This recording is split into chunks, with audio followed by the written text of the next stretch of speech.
Bonsoir. On va se retrouver pour un petit moment un peu particulier.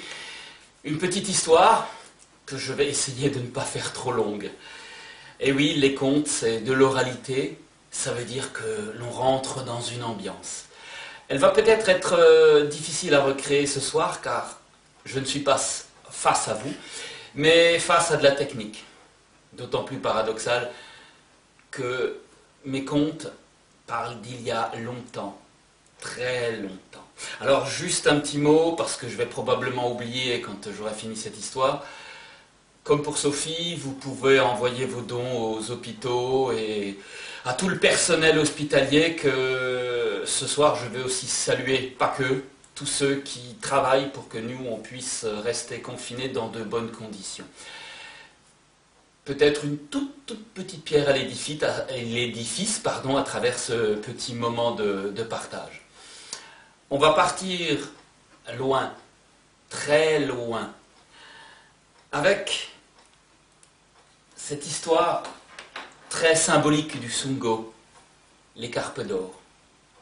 Alors, vous pouvez fermer les yeux, et puis vous pouvez, avec moi, partir dans le temps. Partir du côté de Ferrette il y a longtemps, très longtemps. Si longtemps que les aïeux de nos aïeux ont oublié ce temps-là. Car dans ce temps-là, il n'y avait pas que des humains sur Terre. Et non. On pouvait, au hasard d'une promenade, tomber sur une ondine, une fée. Les sorcières étaient monnaie courante autour des villages. Et à cette époque-là, le comté de Ferrette était dirigé de main de maître par le comte. Cet homme-là était un homme large, tonitruant, barbu, un bon Alsacien. Il aimait la bonne chair, il aimait le bon vin, et il aimait les jupes affriolantes. Ah, le comte de Ferrette de cette époque-là était un homme qui aurait presque pu être heureux. Mais il ne l'était pas totalement. Pourquoi? Eh bien, car le comte de Ferrette avait un fils. Un fils, me direz-vous? Eh bien, tant mieux, la descendance est assurée. Oui, mais le fils du comte s'appelait Jean. Et alors que le comte aimait les belles jeunes femmes, on appelle ça en alsacien un Meitlerschmecker. Alors que le comte aimait les belles jeunes femmes, aimait la chasse, la bonne chair, Jean, lui, aimait se promener à cheval dans la forêt. Jean, lui, aimait, dirait-on aujourd'hui, perdre son temps, suivre un papillon, écouter le chant d'un oiseau. Eh oui, Jean était ainsi. Ah, Jean aimait flâner dans les forêts et dans les prés. Jean était un rêveur. Et quand son père lui disait « Jean, mon fils, tu dois te marier, il faut de la descendance à ce comté !» À peine avait-il temps de dire la chose que Jean était déjà parti. Il avait tourné les talons. Ah, cela rendait son père totalement fou. « Jean, mon fils, tu dois te marier. » Me marier, père, mais plus tard, ce n'est pas si important. Et Jean de tourner une fois plus les talons. Ce jour-là, Jean se promenait dans la forêt du côté de Lipsdorf. Il marchait à l'ombre de la forêt, son cheval au licol. Lorsqu'il entendit un chant si joli. Alors il attacha son cheval, traversa la forêt pour arriver là, à l'orée d'une clairière. Oh, il y avait là un petit troupeau de moutons et un chien qui gardait le troupeau, et sur un rocher affleurant le pré, une belle chevelure blonde. Et de là sortait cette voix magnifique. Jean était totalement subjugué par la voix, et quand la demoiselle se retourna, il vit une fille si belle, avec un regard bleu si intense, qu'il en tomba immédiatement amoureux. Alors Jean, restant caché derrière ses arbres, passa le reste de la journée à observer et à écouter la belle bergère. Mais au bout d'un moment, le soleil, là, descendait derrière les arbres. Alors Jean, vite, courut, attraper son cheval, rentrer au château, où il savait que son père l'attendait. « Jean, Jean, mon fils, où étais-tu? Je te cherchais tout le jour. Ah, Jean, nous devons nous occuper du comte et Jean, je dois te marier. Jean, reviens !» Mais Jean était parti. Jean était parti dans sa chambre. Et le lendemain matin, à peine le soleil était-il levé, que Jean partit à bride abattue dans la forêt de Lipsdorf retrouver sa clairière. Mais ce matin-là, il n'y avait ni mouton, ni chien, ni belle jeune femme. Jean était déçu. Mais il resta là un moment à attendre la demoiselle. Elle ne vint pas. Alors Jean eut envie de lui écrire un poème.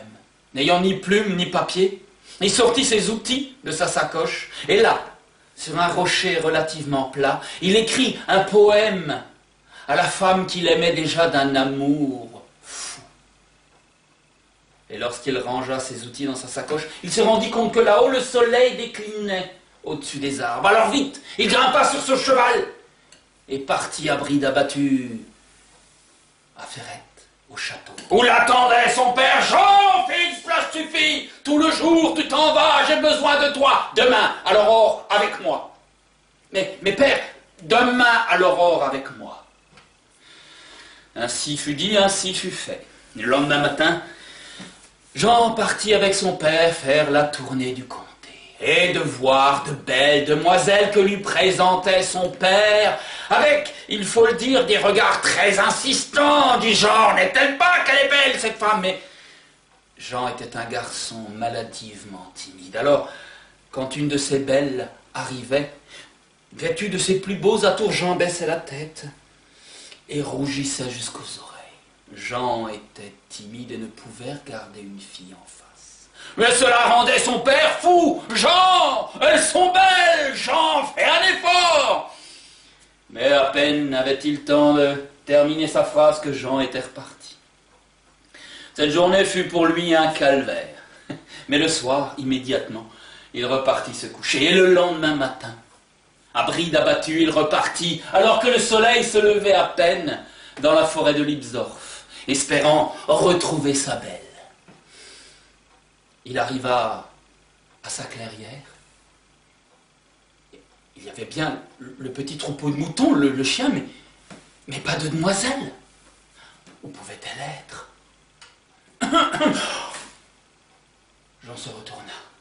Derrière lui, elle était là. Oh mon Dieu, qu'elle était belle! Encore plus belle de près que de loin. Jean eut le souffle coupé. Monseigneur, comment allez-vous? Si je puis me permettre, Jean ne pouvait répondre. Il était timide. Monseigneur, tout va bien, monseigneur. Monseigneur.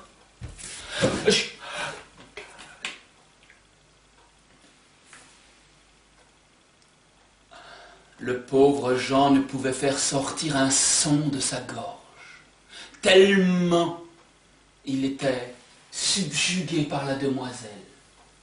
D'habitude, il était juste timide, mais là, il était complètement perdu. Monseigneur, tout va bien? Permettez-moi de me présenter, je suis juste une petite bergère. Monseigneur, Mais aucun son ne sortait de la bouche de Jean. Mais la demoiselle, en plus d'être très belle, était aussi maligne et intelligente. Alors, avec douceur, avec tendresse, elle resta à côté de Jean, lui parla, et puis Jean finit par arriver à répondre des petits mots par-ci par-là. Alors elle en vint à ce qui l'amenait. Lisala s'appelait-elle. cette belle bergère. Elle avait vu là, sur un rocher plat, un magnifique poème gravé, une ode à une belle demoiselle. Et dit-elle, cette femme à qui s'adresse cette ode doit être bien heureuse d'être aimée par un homme aussi délicat, à qui cisèle des phrases aussi belles, comme elle aurait aimé être cette femme-là. Ah, Jean ne pouvait lui dire que c'était lui qui lui offrait ce poème, qu'elle était la plus belle femme de la terre. Mais Lisala, usant de ses charmes, de son feeling, dirons-nous aujourd'hui, et je crois surtout que c'est Cupidon qui passait par là, qui acheva le travail, et il dut mettre tant de flèches dans les cœurs de ces deux jeunes gens que ces deux-là s'aimèrent aussitôt. Alors ils passèrent le reste de la journée dans le pré au milieu des moutons, dans les bras l'un de l'autre, se racontant leur amour. Oh, car Jean le voyait bien dans les yeux de Lisala, elle était aussi éprise que lui. Mais Jean dut lui dire qu'il était le fils du comte de Ferrette, car le soleil allait de nouveau se recoucher et Jean devait s'en aller. Mais Jean, mon amour, nous ne pouvons continuer. Je suis une pauvre bergère, tu es le fils du comte. Notre amour ne pourra durer, Jean. Jean, tu dois me dire adieu. Oh non, ma belle Lisala, non. Jamais je ne te dirai adieu. Et je t'épouserai. Toute bergère que tu es et tout futur comte que je suis, je t'en donne promesse. Oh, lui dit Lisala, je t'aime aussi tendrement, Jean, mais ne tiens pas promesse que tu ne pourras. Et Jean eut un sourire mystérieux, et puis, faisant signe d'adieu à sa belle, il remonta sur son cheval et rentra à bride abattue au château.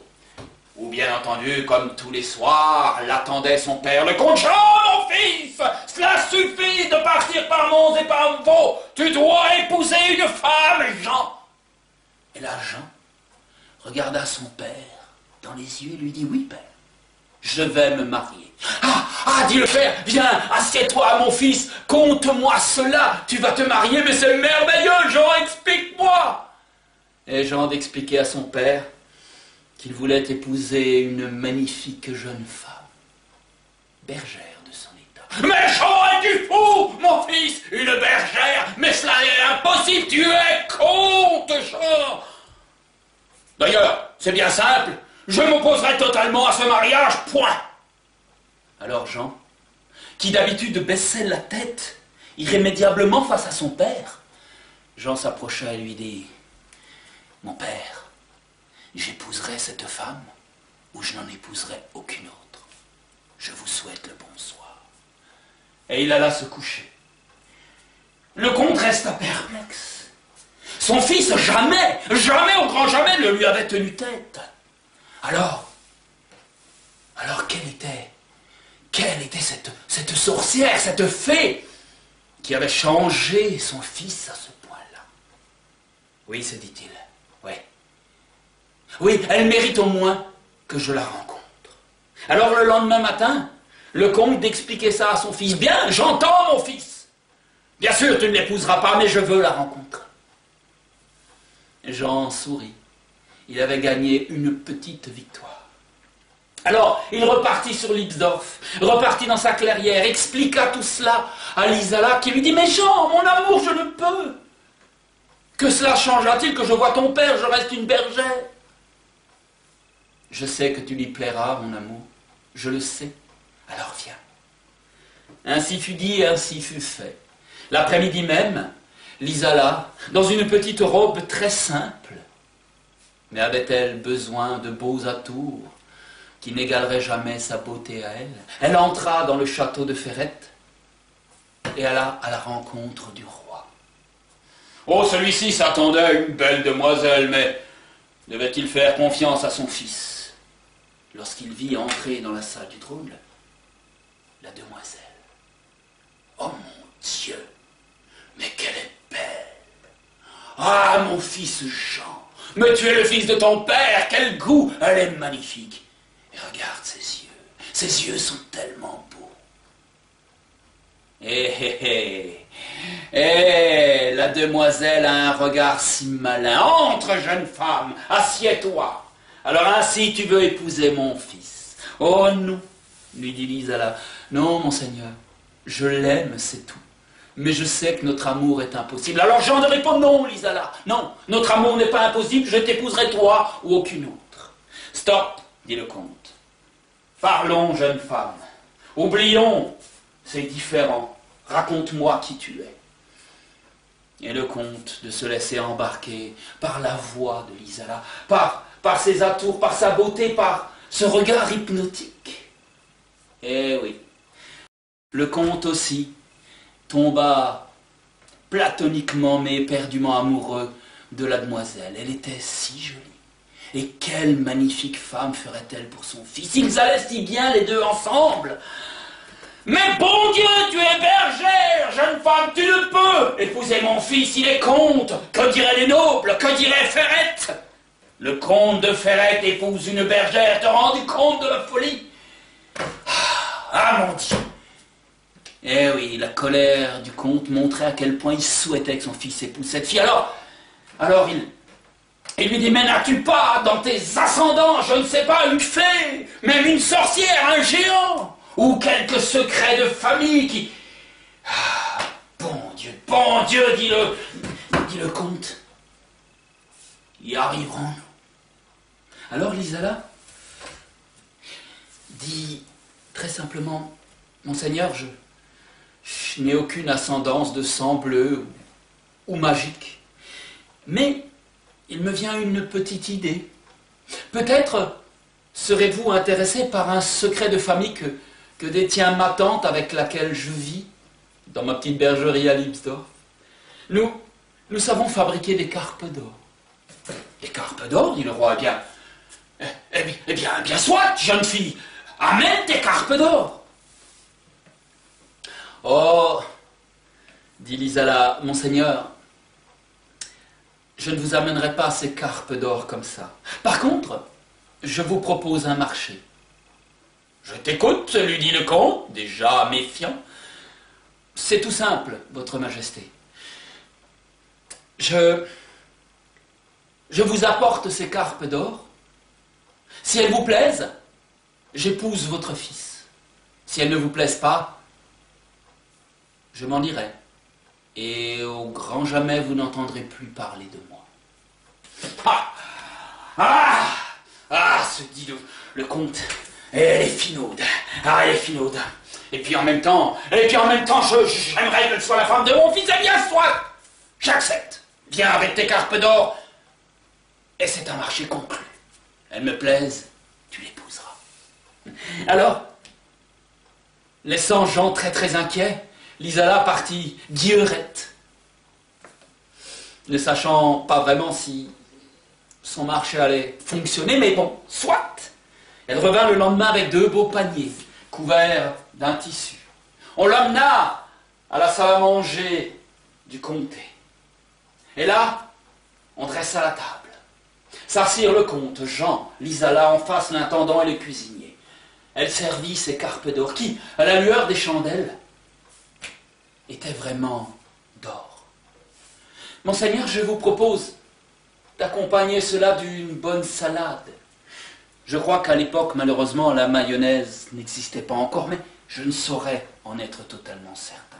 Le roi fit demander un bon Riesling bien frais, et on s'attabla. Ils regardèrent un bon moment ces belles carpes servies dans les assiettes. Et le comte dit, soit, allez, intendant, cuisinier, mangez, goûtez. Les 2 goûtèrent, mais, monseigneur, Alors, votre ami, bon Dieu! Mais les 2 avaient tellement peur du comte que s'il disait que c'était mauvais, que lui aimait, bref. Ah, vous êtes 2 imbéciles, donnez-moi ces carpes. Il s'assit. On lui donna son assiette de carpes. Il en prit une avec les doigts et goûta. Rien ne transparaissait sur son visage. Il en prit une deuxième.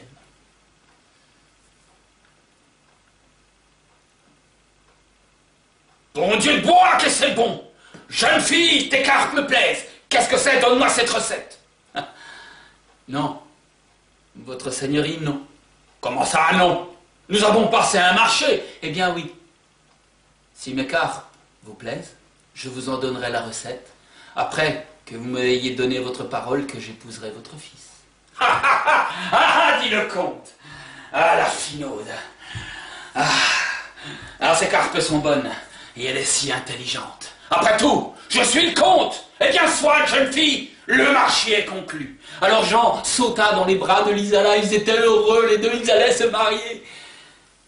Ah, la nouvelle fit le tour de Ferrette et du comté comme une traînée de poudre. Le comte allait épouser une bergère. Et lorsque ces deux-là se marièrent, toute la ville, tout le comté fut invité. Tout le monde tomba immédiatement amoureux de la belle jeune femme. Ce couple était si beau.